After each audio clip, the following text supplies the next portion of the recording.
नमस्कार, दिन भर की बड़ी खबरों में आपका स्वागत है। मैं हूं आंचल। आज इस बुलेटिन में बात होगी पहले चरण के मतदान के बाद बीजेपी की बढ़ती परेशानी की, राहुल गांधी के साथ मंच पर आए अखिलेश और तेजस्वी की, देखेंगे केजरीवाल के खिलाफ किस साजिश के दावे किए आम आदमी पार्टी ने, बीएसपी के उम्मीदवारों का क्यों नामांकन हुआ खारिज, जानेंगे बीजेपी के दावे पर कैसे पलटवार किया उद्धव ठाकरे ने, और बुलेटिन के आखिर में देखेंगे जाने माने कार्टूनिस्ट इरफान की किस खबर पर पड़ी तिरछी नजर।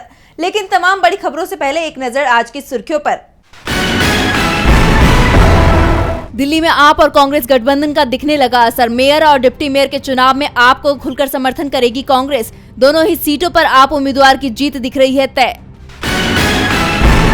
केंद्र सरकार के खिलाफ होगा विपक्ष का हल्ला बोल। झारखंड में कल होगी इंडिया गठबंधन की रैली। सीएम चंपई सोरेन बोले हक मार रही केंद्र सरकार।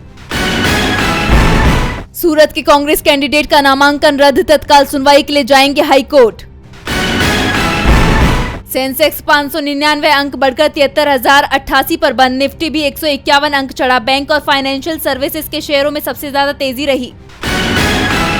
ये तो थी सुर्खियां। अब बात आज की सबसे बड़ी खबर की। पहले चरण की वोटिंग पूरी हो चुकी है। 102 सीटों पर उम्मीदवारों की किस्मत ईवीएम में कैद हो गई है। इसके साथ ही इंडिया और एनडीए दोनों ही तरफ से जीत के दावे भी शुरू हो गए हैं। लेकिन पहले चरण में कम वोटिंग ने जरूर बीजेपी की नींद उड़ा दी है। तो क्यों परेशान है बीजेपी, देखिए ये रिपोर्ट। पहले चरण में 102 सीटों पर वोटिंग के बाद इंडिया और एनडीए दोनों ने ही अपनी अपनी जीत के दावे किए हैं। पीएम मोदी ने कहा कि एनडीए के पक्ष में अच्छा फीडबैक मिला है, तो सपा चीफ अखिलेश यादव ने बीजेपी का फ्लॉप शो बताते हुए कहा कि बीजेपी बुरी तरह से हार रही है। आप सांसद संजय सिंह ने कहा कि पहले चरण की 102 सीटों पर इंडिया के पक्ष में एक तरफा नतीजे आ रहे हैं, आगे भी ये सिलसिला बना रहेगा। तो दूसरी तरफ वोटिंग को लेकर जो आंकड़े सामने आए हैं उसने बीजेपी की नींद जरूर उड़ा दी है। नए सिरे से रणनीति तैयार हो रही है। दरअसल बीजेपी की चिंता इतिहास ने बढ़ा रखी है। 1980 के बाद से जब भी देश में मतदान घटा है, देश की सत्ता में बदलाव हो गया है। 1980 से अब तक 5 मौके आए हैं जब वोटिंग कम हुई है और 5 में से 4 बार सत्ता बदल गई है। बीजेपी की सबसे ज्यादा चिंता तो इसीलिए बढ़ गई है कि 2019 में जहां उसे ज्यादा सीट मिली वहां वोटिंग कम हुई और जहां हार मिली वहां वोटिंग ज्यादा हो गई। ये आंकड़े बीजेपी को डरा रहे हैं। दरअसल 1980 के चुनाव में मतदान प्रतिशत गिरा था, जो 1977 के मुकाबले में 1980 में वोटिंग 5.5% कम हुआ। तो जनता पार्टी की जगह कांग्रेस सत्ता में आ गई। इंदिरा गांधी ने सत्ता में वापसी कर ली। इसके बाद 1989 में 2.6% वोटिंग कम हुई, तो राजीव गांधी सत्ता से बाहर हो गए और जनता दल के वीपी सिंह पीएम बन गए। अगले ही चुनाव में 1991 में वोटिंग 5.22% घटी, तो कांग्रेस ने जनता दल से सत्ता छीन ली। 2004 में 1.92% वोटिंग कम हुई, तो अटल बिहारी वाजपेयी की सरकार सत्ता से बाहर हो गई और मनमोहन सिंह के नेतृत्व में यूपीए की सरकार बन गई। सिर्फ 1999 में एक मौका ऐसा आया था जब 1.98% कम वोटिंग के बावजूद अटल बिहारी के नेतृत्व वाली एनडीए की सरकार बच गई थी। लेकिन सरकार में भी बीजेपी अपनी सीटों की संख्या नहीं बढ़ा पाई थी। कम वोटिंग ने बीजेपी के होश उड़ा दिए हैं, तो विपक्ष की मजबूत घेराबंदी ने बीजेपी की चिंता को बढ़ा दिया है। इंडिया गठबंधन की रैलियों ने बीजेपी को बैकफुट पर धकेल दिया है। आज राहुल गांधी यूपी और बिहार में रैलियां करने पहुंचे, जहां उनके साथ अखिलेश यादव और तेजस्वी यादव भी नजर आए। तो क्या कहा राहुल ने, देखिए ये रिपोर्ट। अमरोहा में कांग्रेस प्रत्याशी दानिश अली के समर्थन में राहुल गांधी और पूर्व मुख्यमंत्री अखिलेश यादव शनिवार एक साथ चुनावी रैली को संबोधित करने पहुंचे। इस जनसभा में राहुल ने बीजेपी पर निशाना साधते हुए कहा कि देश के अरबपतियों के बेटे जॉब मार्केट में जाने से पहले अप्रेंटिसशिप करते हैं और फिर वो स्थायी नौकरी में जाते हैं, मगर ये सुविधा देश के बेरोजगार युवाओं को कभी नहीं मिली। इसलिए हम एक नई योजना लाए हैं, पहली नौकरी पक्की। इसमें हम हिंदुस्तान के सभी ग्रेजुएट डिप्लोमा धारक को अप्रेंटिसशिप का अधिकार देने जा रहे हैं। 1 साल आपकी ट्रेनिंग सरकारी ऑफिस, प्राइवेट कंपनियां और पब्लिक सेक्टर में होंगी और आपको 1 लाख रुपए मिलेंगे। इसी के साथ राहुल ने अमरोहा में जनगणना का मुद्दा उठाते हुए कहा कि जातिगत जनगणना ही हिंदुस्तान का एक्सरे है, क्योंकि तभी पता चलेगा कि देश में किस वर्ग के कितने लोग हैं। लेकिन जब मैंने जातिगत जनगणना की बात की तो नरेंद्र मोदी और बीजेपी के लोग विरोध में आ गए। तो वहीं सपा प्रमुख अखिलेश यादव ने दावा किया कि अमरोहा से उनके उम्मीदवार दानिश अली ऐतिहासिक वोटों से जीतेंगे।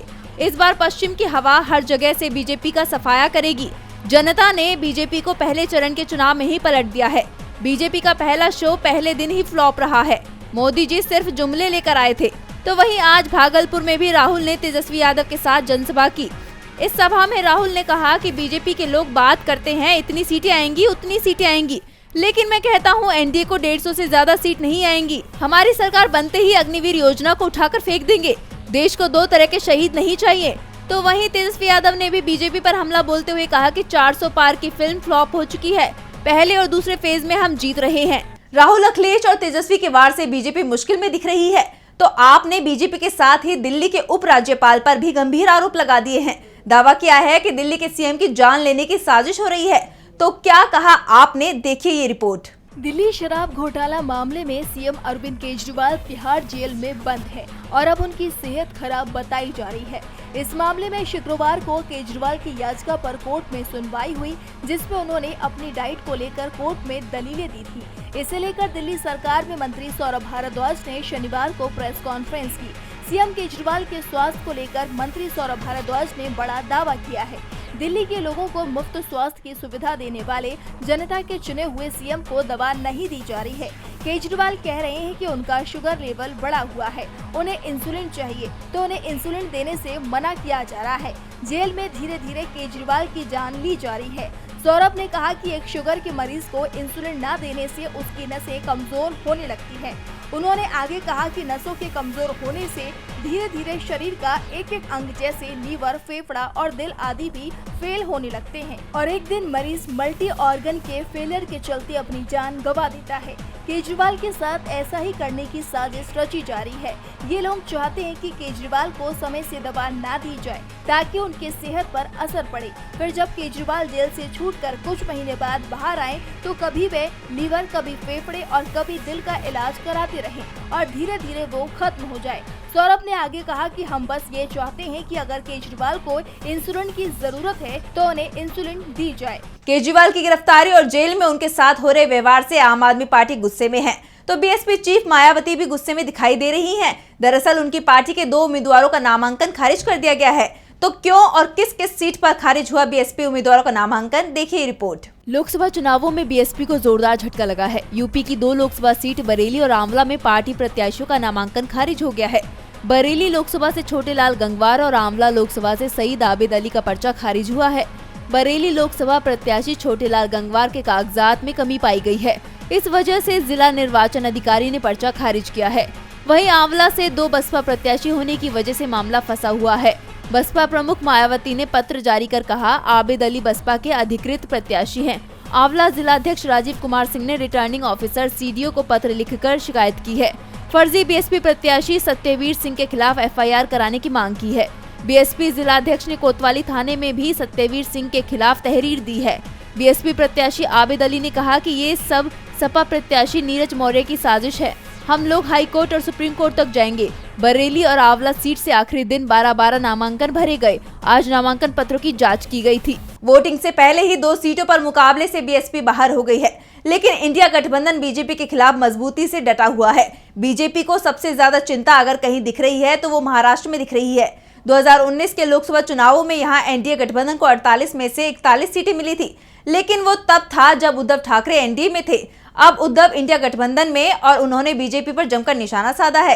तो क्या कहा उद्धव ने, देखिए रिपोर्ट। राहुल गांधी की भारत जोड़ो यात्रा और भारत जोड़ो न्याय यात्रा दोनों ही महाराष्ट्र पहुंची थी और इन यात्राओं ने देश का मूड बदल दिया। शिवसेना यूबीटी प्रमुख उद्धव ठाकरे ने बीजेपी पर निशाना साधते हुए कहा कि राहुल गांधी के कारण कांग्रेस का कैडर सक्रिय हो गया है। 2023 तक लोग बोलने से डरते थे, लेकिन अब नहीं।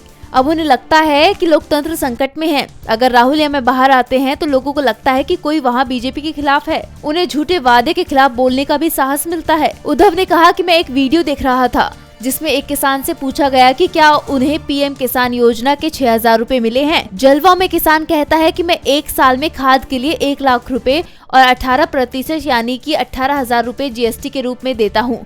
मुझे साल में सरकार से 6,000 रुपए मिले हैं, लेकिन सरकार पर मेरे 12,000 रुपए बकाया हैं। उद्धव ने कहा कि पहले डर का माहौल था, अब लोग सोचते हैं कि इन्हें हराया जा सकता है। हर चीज का अपना समय होता है। अगर 2 साल पहले हम तानाशाही कहते तो लोग हमारी बात पर यकीन नहीं करते। आज सामने आ गया है। ठाकरे ने कहा कि मैं कहता हूं कि बीजेपी अब एक वैक्यूम क्लीनर है। वो भ्रष्टों को अपने अंदर ले लेती है और उन्हें क्लीन चिट देती है। प्रफुल्ल पटेल, अशोक चव्हाण, अजीत पवार और भी कई नाम है। ये कोई मतभेद वाली पार्टी नहीं है। इसकी रणनीति है पार्टी तोड़ो, घर तोड़ो और परिवार को नष्ट करो, छापेमारी करो।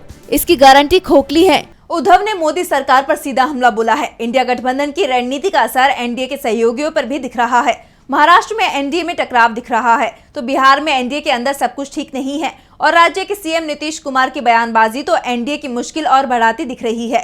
दरअसल नीतीश हर बार कुछ ऐसा कह जाते हैं जिससे एनडीए ही फंस जाती है। नीतीश कुमार लड़खड़ा रही हैं, साथ ही बिहार में एनडीए भी लड़खड़ाता हुआ दिखाई दे रहा है। महागठबंधन के आगे मुश्किल में फंसे एनडीए की मुश्किलें तो उसके अपने ही नेता बढ़ा रहे हैं। दरअसल बिहार के सीएम और जेडीयू प्रमुख नीतीश कुमार के बयान इस समय एनडीए की मुश्किल बन गए हैं। नीतीश की बयानबाजी को विपक्ष भुनाने में लगा हुआ है, उन्हें कमजोर सीएम बता रहा है। दरअसल जिस तरह से इस बार नीतीश कुमार लगातार बीजेपी को सफाई दे रहे हैं, उससे जेडीयू के कार्यकर्ता ही खुश नहीं दिखाई दे रहे। ऊपर से वो मंच से ऐसा कुछ बोल जाते हैं जिसका जवाब पार्टी के नेता भी नहीं दे पाते। नवादा की रैली में पीएम मोदी के सामने नीतीश कुमार ने कहा कि इस बार एनडीए 4000 सीट जीतेगा, जबकि लोकसभा में 543 सीटें ही हैं। दावा किया जा रहा है कि बीजेपी ने इसके बाद नीतीश कुमार के पीएम मोदी की रैली में शामिल होने पर ही रोक लगा दी है। तो वहीं बांका की रैली में नीतीश कुमार ने ऐसा बयान दिया कि वो विवाद में आ गया। उन्होंने कहा कि मैंने आरजेडी के साथ 2 बार 1.5 महीने के लिए सरकार बनाई, जबकि हकीकत में जेडीयू पहली बार 2013 से 2017 तक आरजेडी के समर्थन में सरकार में रही और उसके बाद 2022 में पलटी मारी थी और इस बार वो करीब 1.5 साल महागठबंधन में रहे थे। लेकिन नीतीश इतने बड़े कार्यकाल को मात्र 1.5 महीने का बता रहे थे, लेकिन अब उन्होंने जो बयान दिया है उसका बचाव बीजेपी के नेता भी नहीं कर पा रहे हैं। नीतीश के बयान पर विवाद खड़ा हो गया है। उन्होंने सीधे सीधे लालू यादव को निशाने पर लेते हुए कहा कि आजकल कुछ लोग सब कुछ दावा करते हैं, जब उन्हें हटाया गया तो उन्होंने अपनी पत्नियों को नियुक्त किया, अब उनके बच्चे हैं, अब पैदा तो बहुत कर दिया, इतना ज्यादा पैदा करना चाहिए किसी को बाल बच्चा। अब उन्होंने अपने बेटे बेटियों और हर किसी को शामिल कर लिया है। वे हर जगह पर कुछ न कुछ करते रहते हैं, वो पुरानी बातें भूल जाते हैं। इसलिए मैं सभी को बताना चाहता हूँ कि कोई भी काम नहीं हो पाता था। नीतीश के बयान पर इंडिया गठबंधन की तरफ से सख्त प्रतिक्रिया सामने आई है। आरजेडी नेता मृत्युंजय तिवारी ने कहा कि बीजेपी ने नीतीश को मोदी के साथ मंच साझा करने से रोक दिया है, इसलिए वो दुख में है। उन्हें अपनी हार का पूरा यकीन हो चुका है, इसलिए वो घबराहट में लालू प्रसाद यादव के खिलाफ व्यक्तिगत टिप्पणी कर रहे हैं। नीतीश कुमार के पास कोई राजनीतिक जमीन नहीं बची है।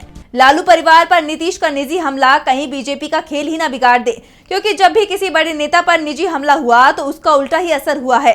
अब तक बीजेपी इसका फायदा उठाती रही है, लेकिन अब बड़े नुकसान के संकेत मिल रहे हैं। तो क्या कहा नीतीश ने, देखिए ये रिपोर्ट। दूरदर्शन चैनल का लोगो का रंग बदलकर केसरिया कर दिया गया है। लोगो के भगवा होते ही कई लोगों के रिएक्शन सामने आने लगे हैं।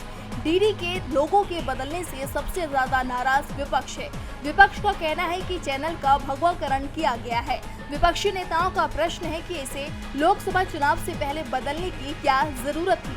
हालांकि ब्रॉडकास्ट का कहना है कि दूरदर्शन के लोगों को केसरिया सिर्फ एक बदलाव के रूप में किया गया है। डीडी न्यूज चैनल ने अपने एक्स हैंडल पर लोगों के बदलाव पर एक वीडियो पोस्ट किया था। वीडियो के साथ एक कैप्शन भी लिखा था। डीडी न्यूज ने वीडियो पोस्ट करते हुए लिखा कि हमारे मूल्य तो वही है, लेकिन अब हम एक नए रूप से आप सबके सामने हैं। खबरों का एक ऐसा सफर जो आपने पहले कभी नहीं किया, उसके लिए तैयार हो जाइए। पूरी तरह से नए डीडी न्यूज का अनुभव लें। ऐसे में सवाल ये भी उठ रहे हैं कि आखिरकार लोकसभा चुनाव के दौरान ही क्यों दूरदर्शन के लोगों का रंग बदला गया और लोगों का रंग बदलकर भगवा किया गया। क्या वाकई में प्रसार भारती या प्रचार भारती बन गया है? डीडी का लोगो बदलने के बाद लोगों के साथ विपक्ष के रिएक्शन भी सामने आ रहे हैं। कांग्रेस सांसद मनीष तिवारी ने आरोप लगाया कि दूरदर्शन के लोगों का रंग बदलना सरकारी संस्थाओं पर कब्जा करने का सरकार का प्रयास है। टीएमसी के राज्यसभा सांसद जवाहर सरकार ने इस पर चिंता जताई।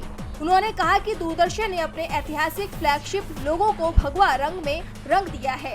इसी के साथ उन्होंने कहा कि पूर्व सीईओ के रूप में इसके भगवाकरण को चिंता के साथ मैं देख रहा हूँ। ये भी महसूस कर रहा हूँ कि ये अब प्रसार भारती नहीं बचा, बल्कि ये प्रचार भारती है। वही विपक्ष के एक और नेता ने कहा कि मुझे तो डर है कि कहीं कल को तिरंगे झंडे का रंग भी न बदल दिया जाए और उसे भगवा कर दिया जाए। और बुलेटिन के आखिर में देखते हैं जाने माने कार्टूनिस्ट इरफान की किस खबर पर पड़ी तिरछी नजर।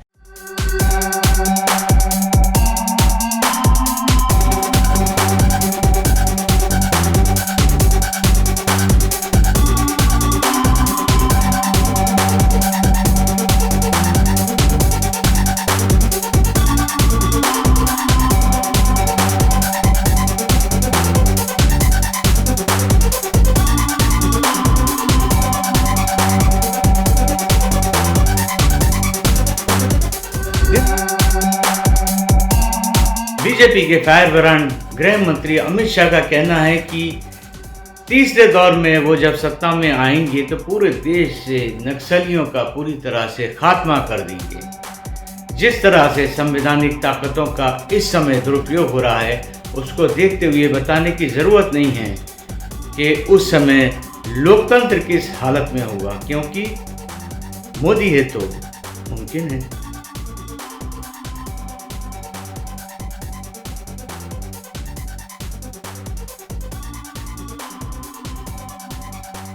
बहुत बहुत शुक्रिया इरफान जी। तो आज इस बुलेटिन में इतना ही। देखते रहिए DB लाइव। नमस्कार।